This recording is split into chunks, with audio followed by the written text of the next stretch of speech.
Subhanallah, Maha Suci Allah yang telah mengumpulkan kita di tempat ini. Semoga siapapun menyaksikan mimbar tinggi daripada Damai Indonesiaku ini, seluruhnya diberkahi oleh Allah Subhanahu wa Ta'ala. Amin ya Rabbal Alamin. Setelah kita mengetahui ternyata ulama ini adalah pewaris para nabi, Masya Allah, banggalah. Kenapa demikian Bunda Ayahanda? Kalau yang namanya ilmu waris saja, warisan seseorang meninggal. Ketika meninggal warisannya untuk tetangganya, untuk siapa? Bukan, tetangganya nggak dapat. Tapi apa? Yang terdekat, anaknya, keluarganya. Siapa yang ingin terdekat dengan para nabi, wabil khusus dengan Rasul Shallallahu Alaihi Wasallam, maka dekatkanlah dengan ilmu syariat.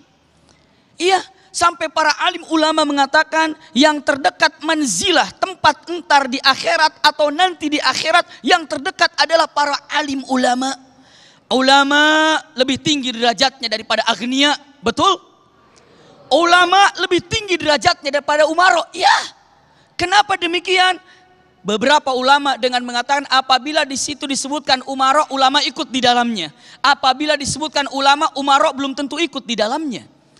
Imam Syafi'i ketika dikatakan ati'ullah wa ati'ur rasul wa ulil amri minkum, ulil amri dikatakan ya ulama, ya umaro.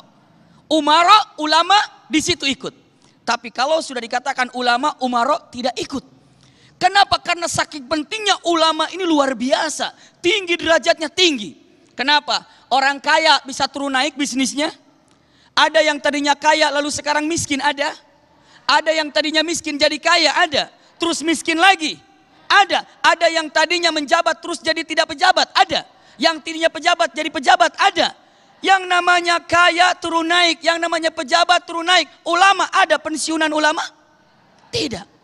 Kalaulah seandainya guru kami, guru kita Kiai Haji Zanuna MZ, Ustaz Jeffrey Al-Bukhari, lalu apa? Kiai Haji Ali Mustafa Yaqub rahimahumullah.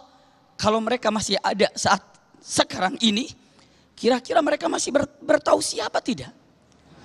Kira-kira mereka masih berdakwah apa tidak? Masih. Yang menghentikan dakwahnya para ulama hanyalah kematian.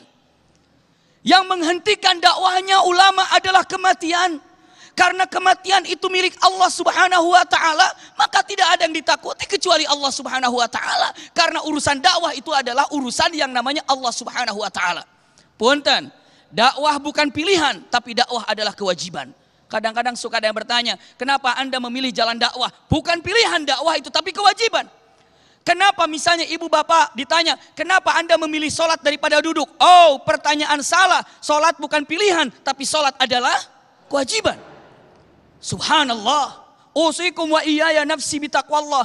Apa sih peranan ulama yang sesungguhnya harus dikerjakan? Pertama, yang harus dikerjakan oleh para alim ulama pertama adalah nasrul ilm. Ya, nasrul ilm. Artinya apa? Menyebarkan ilmu. Menyebarkan ilmu syariat. Menyebarkan ilmu akidah. Sebarkan kemana-mana. Masya Allah, ini dia. Karena yang namanya menyebarkan ilmu yang ada itu kewajiban. Jika ada ulama tidak mau menyebarkan ilmu, berarti bukan ulama. Harus sebarkan. Punten, makanya banyak para ulama, para kiai siang, malam, kehujanan, kepanasan, terus berdakwah. Sampai, Masya Allah, coba Habib Munzir, rahimahullah. Bagaimana? Sedang tausiah, pingsan. Kenapa coba? Sedang berdakwah. Kenapa? Karena itu kewajiban untuk menyebarkan ilmu. Ya Rabb. Intisyarul ulum itu adalah kewajiban para alim ulama. Bahkan punten, jangan sekali-kali untuk menghentikan, menutup daripada ilmu yang dimiliki. La tubayyinunnahu wa la taktumunah, la tubayyinunnahu linnasi wa la taktumunah. Jangan sekali-kali menutup ilmu kebenaran.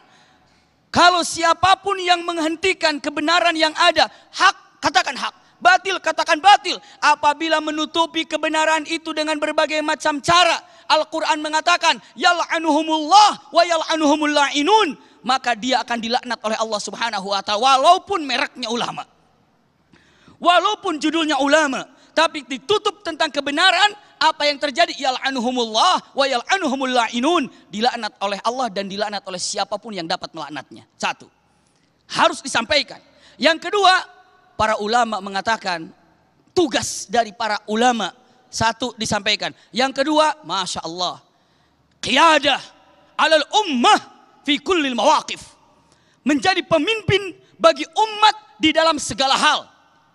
untuk contoh dalam kelembutan, contoh dalam akhlak pimpinannya, contoh dalam keberanian menyampaikan hak, contoh di dalam melakukan apapun qiyadatul ummah. Termasuk dalam keberanian yang ada kalau dilihat dari Rasul Shallallahu Alaihi Wasallam selalu terdepan. Dalam peperangan yang namanya Perang Badar, ada seorang laki-laki, orang kafir, musallah, mudajjaj.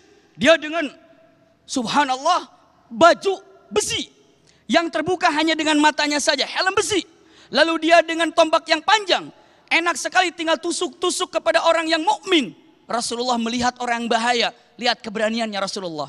Seorang pemimpin, seorang gurunya para alim ulama, langsung mengatakan Rasulullah, man yataqaddam lahu, siapa yang maju ke depan, bahaya orang ini. Semua merunduk para sahabat. Rasul bertanya lagi, man yataqaddam lahu, siapa yang maju ke depan? Semua sahabat diam. Rasul bertanya sekali lagi, man yataqaddam lahu? Zubair ibnu Awam angkat tangannya, ana ya Rasulullah. Apa kata Rasulullah? Ya Zubair, demi Allah, jika engkau tidak unjuk tangan untuk maju ke depan, nggak ada yang maju, aku yang akan maju untuknya. Masya Allah. Coba keberanian yang ada yang dimiliki oleh siapa? Rasul Shallallahu Alaihi Wasallam. Luar biasa. Keberanian yang dimiliki, karena itulah yang namanya seorang ulama. Apalagi ulama tugasnya bukan hanya sekadar sebagai qaid, tapi ulama juga yang dikatakan para ulama nashul ummah, memberikan nasihat kepada umat.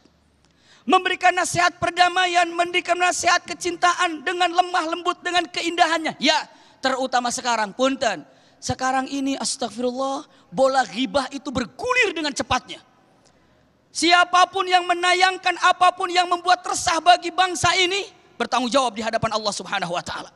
Siapapun yang menyebarkan apapun melalui medsosnya, itu akan bertanggung jawab di hadapan Allah Subhanahu wa taala. Karena yang namanya punten, siraman hawa nafsu sekarang mungkin disebarkan di mana-mana. Tapi kalau seandainya dengan merapat kepada para alim ulama yang memberikan kesejukan, yang memberikan kenikmatan, tentram, maka dekat-dekatlah dengan para alim ulama yang dapat menyejukkan hati kita. Mudah-mudahan kita bisa menjadi tentram, tenang dengan berbagai macam kajian yang kita hadapi. Amin ya rabbal alamin.